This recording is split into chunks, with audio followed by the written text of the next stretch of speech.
L'exosquelette fait partie des nouvelles technologies d'assistance physique des salariés.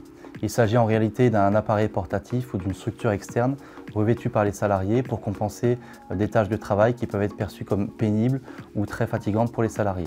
Lorsque par exemple un salarié va porter des charges lourdes ou va exécuter des gestes répétés de manière continue. Les entreprises font souvent le choix de déployer des exosquelettes en entreprise pour justement réduire et permettre à l'entreprise d'avoir moins de sinistralité, donc réduire les troubles musculo-squelettiques et l'accidentologie de manière plus générale.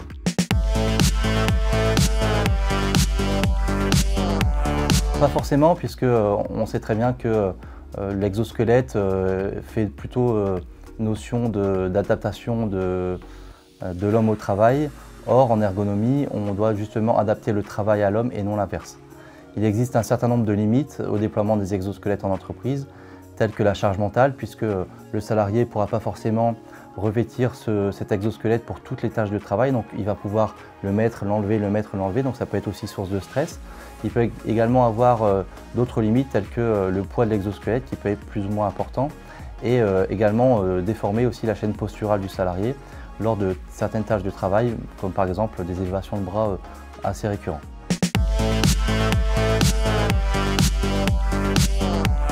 Il faut surtout avoir une démarche très globale et très collective, c'est-à-dire qu'il faut investiguer l'ensemble des facteurs de risque qui sont source de problématiques de santé et en particulier des troubles musculo-squelettiques, tels que les facteurs organisationnels. Donc là, on va parler de tout ce qui est marge de manœuvre pour pallier à des imprévus, des aléas, des dysfonctionnements, à par exemple l'autonomie dans le travail, puisque c'est aussi un levier de préservation de la santé des salariés.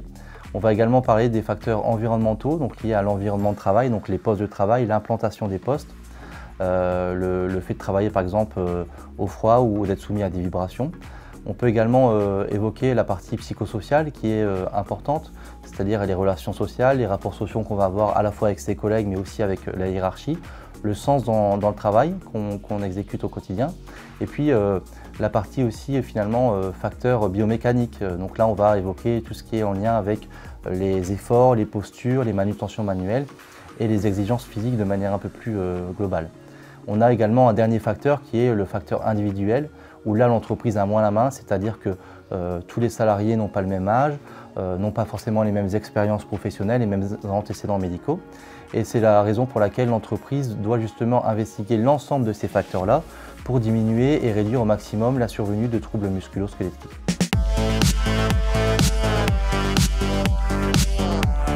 Il faut analyser le travail, il faut aller chercher les causes dans le travail, ce qu'on appelle nous en ergonomie les déterminants de l'activité, pour justement agir sur l'ensemble de ces causes pour préserver la santé des salariés et ce aussi sur le long terme, puisqu'on a aussi un vieillissement des actifs. Et donc l'objectif, c'est justement de pouvoir transformer les situations de travail en agissant sur ces causes.